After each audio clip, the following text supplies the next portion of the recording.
Afternoon dear students, Hamid Ahmad Balika inter college Dostpur Sultanpur online classes में आपका स्वागत है। प्रिय बच्चों, आज क्लास 9th की फिजिक्स लेके मैं आया हूँ। आज आप लोगों को वेग वेलोसिटी के बारे में पढ़ाया जाएगा। तो वेग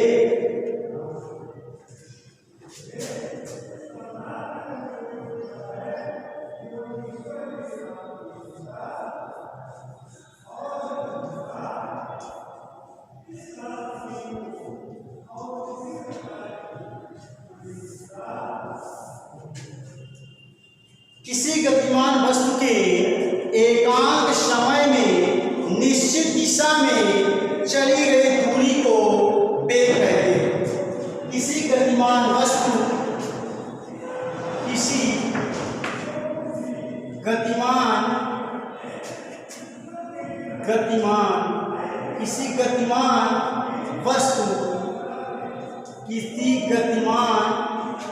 वस्तु के एकांक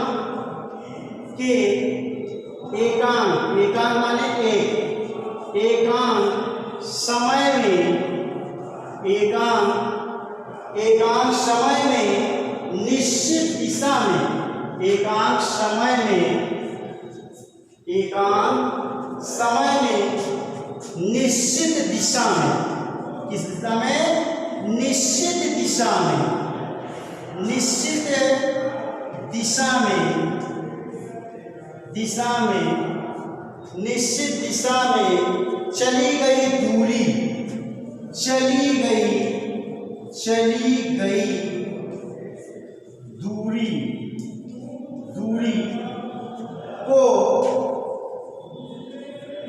दूरी को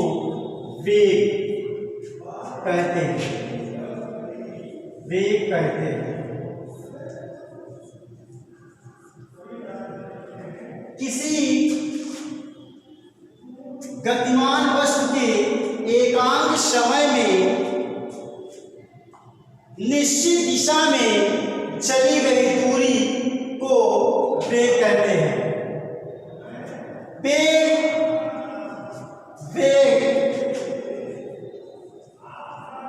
बराबर निश्चित दिशा में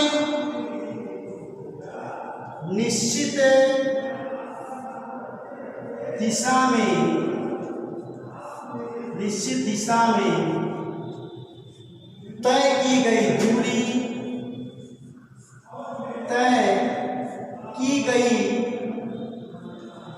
दूरी बटे समयांतराल।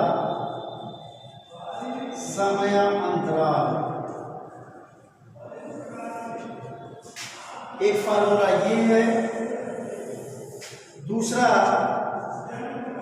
वेग बराबर विस्थापन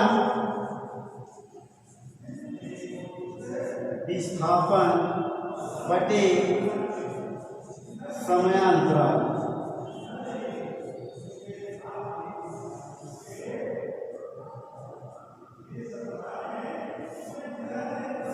एक फार्मूला ये है, अथवा V equal to delta S बटे डेल्टा T।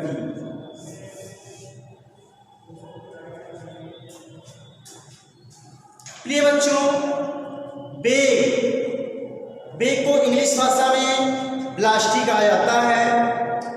इसकी परिभाषा होगी किसी गतिमान वस्तु के एकांक समय में निश्चित दिशा में तय की गई दूरी को वेग कहते हैं। अर्थात वेग बराबर निश्चित दिशा में तय की गई दूरी बटे समय अंतराल, अर्थात वेग बराबर विस्थापन बटे समयांतराल। इसका फार्मूला होगा और V बराबर delta S by delta T, जहाँ डेल्टा S सूक्ष्म विस्थापन है और डेल्टा T समय अंतराल। अर्थात विस्थापन एकांक समय में तय विस्थापन को वेग कहते हैं। और वेग एक सदिश राशि है, क्योंकि विस्थापन जो है सदिश राशि है और वेग विस्थापन पर निर्भर करता है। विस्थापन सदिश राशि है, इसलिए वेग भी सदिश राशि है और इसका मात्रक मीटर बटे सेकंड होगा, क्योंकि वेग बराबर विस्थापन बटे समयांतराल, विस्थापन का मात्रक मीटर और समयांतराल का मात्रक सेकंड, इसलिए मीटर बटे सेकंड होता है। अब हम तत्क्षणिक वेग के बारे में पढ़ेंगे। तत्क्षणिक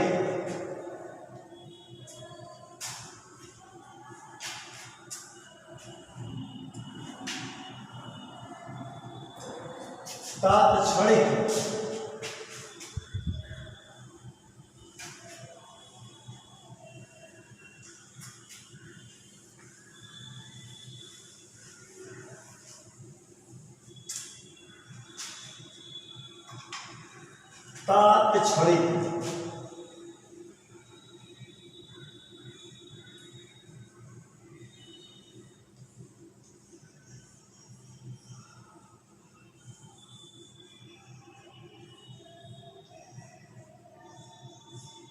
तात्क्षणिक वेग INS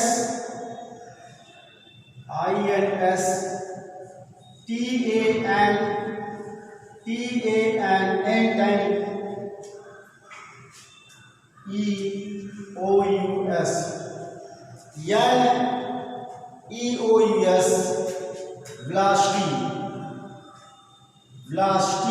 VELOCITY तात्क्षणिक वेग इंस्टेंटेनियस वेलोसिटी, जैसा कि नाम से ही स्पष्ट है तत्क्षणिक। तात्क्षणिक का अर्थ होता है कुछ देर के लिए, अर्थात जो वेग है वो कुछ समय के बाद बदलेगा। तो इसकी परिभाषा होगी किसी गतिमान पिंड का किसी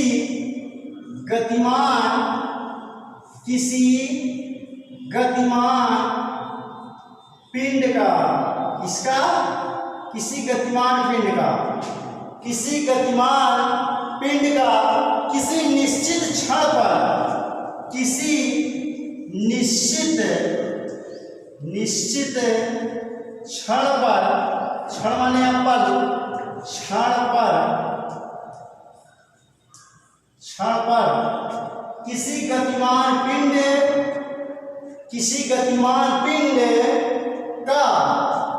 गतिमान पिंड का किसी निश्चित क्षण पर वेग क्या कहलाएगा? तात्क्षणिक वेग कहलाता है।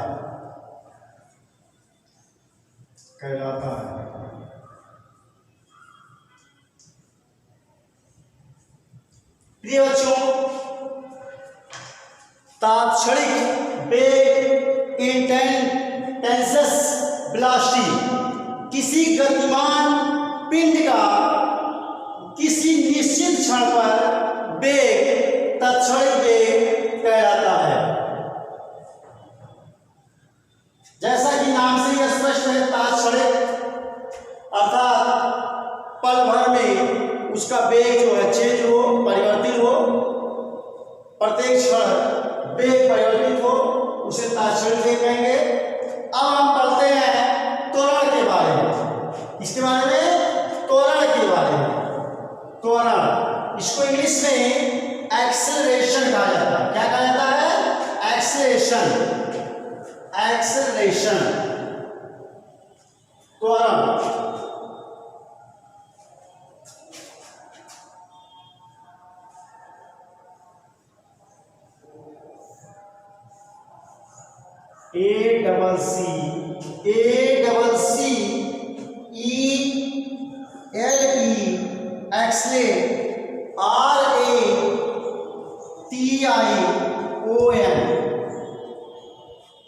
एक्सेलरेशन त्वरण एक्सेलरेशन इसको कहते हैं। गतिमान पिंड के किसी गतिमान किसी गतिमान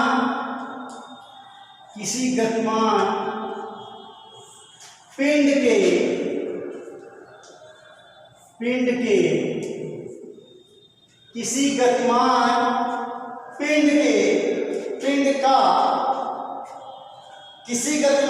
के वेग में परिवर्तन की दर को किसी गतिमान पिंड के वेग परिवर्तन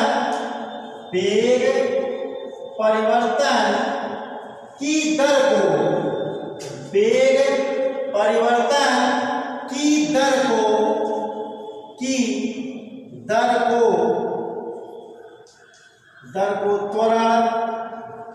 त्वरण कहते हैं।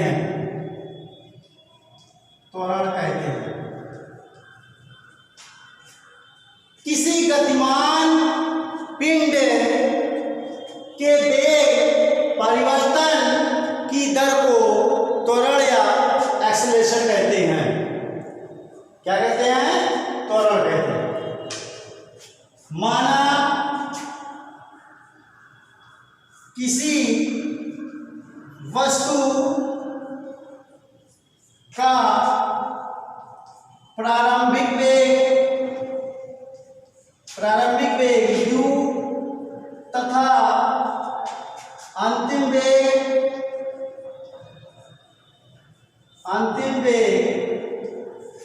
v प्रारंभिक वेग है। ये पूरा लिख करके पूर्ण लिख देते हैं।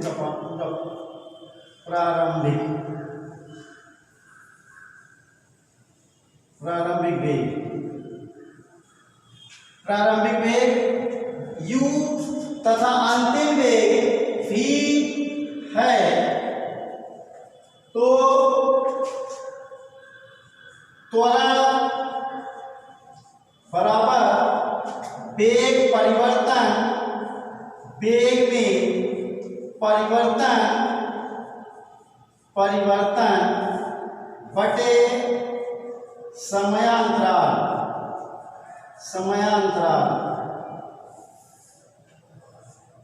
त्वरण बराबर वेग में परिवर्तन बटे समयांतराल। इसके बाद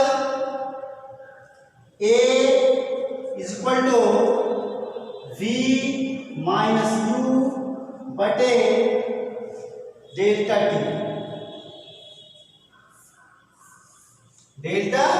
टी और ये सदिश राशि।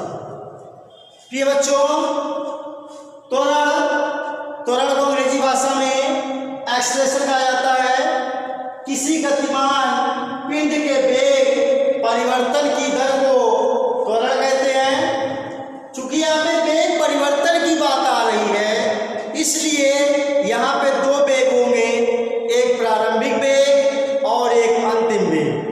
तो यहाँ पे माना किसी वस्तु का प्रारंभिक वेग u तथा अंतिम वेग v है, तो त्वरण का फार्मूला जो होगा, त्वरण बराबर वेग में परिवर्तन बटे समयांतराल या a बराबर v माइनस u बटे डेल्टा टी।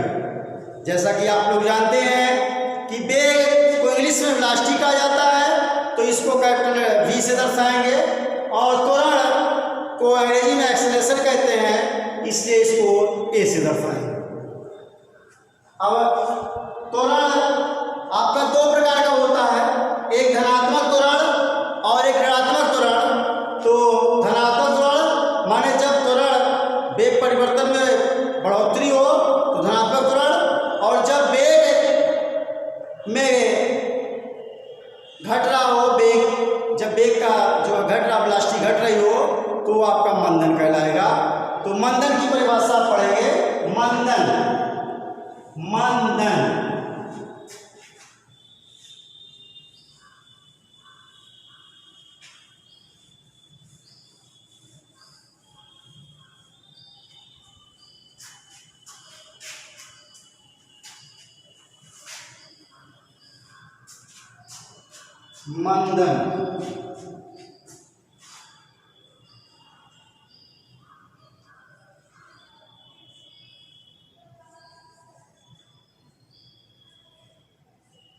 मंदन,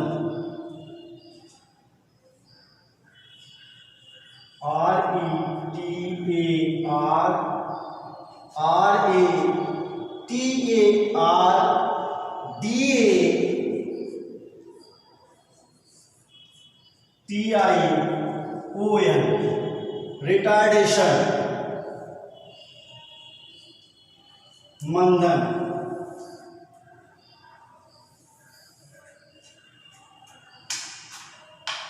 यदि पिंड का वेग, यदि पिंड का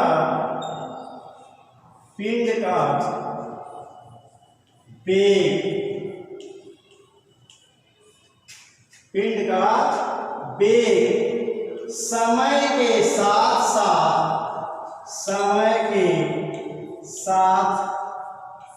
यदि पिंड का वेग समय के साथ घट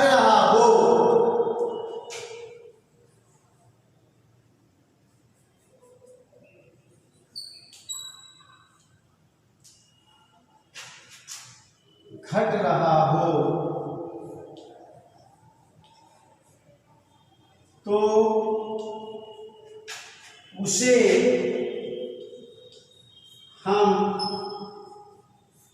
मंदन कहते हैं।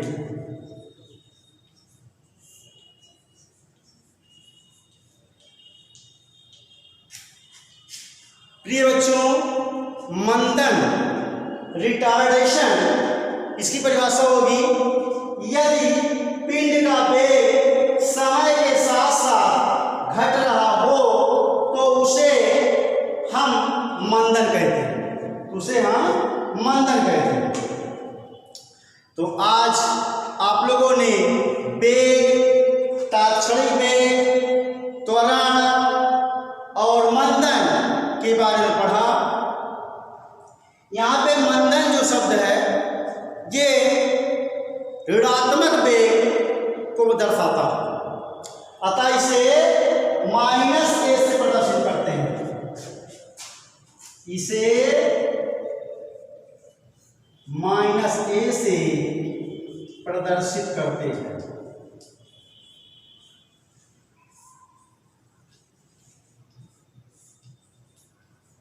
अर्थात इसकी दिशा कैसी होगी? ऋणात्मक होगी। तो वेग को वेक्टर b से दर्शाते हैं, त्वरण को वेक्टर a से दर्शाते हैं, छोटे अक्षर का स्मॉल a से दर्शाते हैं, और जो मंदन होगा वो वेक्टर a से दर्शाते हैं। माइनस से चिन्ह दर्शाता है कि ये ऋणात्मक त्वरण है, ठीक है। और वेक्टर b अर्थात ब्लास्टी वेग को ब्लास्टी कहा जाता है, इसलिए उसको v से दर्शाएंगे। और वेक्टर क्यों लिख दिया गया इस तरह से? ये इसका होता है कि ये सदिश राशि, वेक्टर ए लिख दिया गया, इसका मतलब है सदिश राशि। हाँ, यहाँ पे जो त्वरण है उसका मात्रक मीटर पर सेकंड होगा, मीटर पर सेकंड स्क्वायर होगा। त्वरण का मात्रक जो होगा, मात्रक क्या चीज? मात्रक, यूनिट, ये मीटर प्रति सेकंड स्क्वायर होता है। क्या होता है? मीटर प्रति सेकंड स्क्वायर। क्यों? क्योंकि त्वरण जो होता है वो वेग परिवर्तन की दर होता है, वेग का मात्रक मीटर प्रति सेकंड, इसलिए त्वरण का मात्रक बराबर मीटर प्रति सेकंड बटे सेकंड, इसलिए मीटर प्रति सेकंड स्क्वायर हो जाएगा। तो धन्यवाद बच्चों, आज आप लोगों ने वेग, तात्क्षणिक वेग, त्वरण और मंदन के बारे में अध्ययन किया। अब आप लोग ग्रीक कार्य नोट कर लीजिए। प्रश्न संख्या 1, वेग तथा तात्क्षणिक वेग की परिभाषा लिखिए। प्रश्न संख्या 2, मंदन की परिभाषा दीजिए। और प्रश्न संख्या 3, त्वरण की किसे कहते हैं, इसका मात्रक लिखिए। धन्यवाद बच्चों, आज के लिए इतना ही।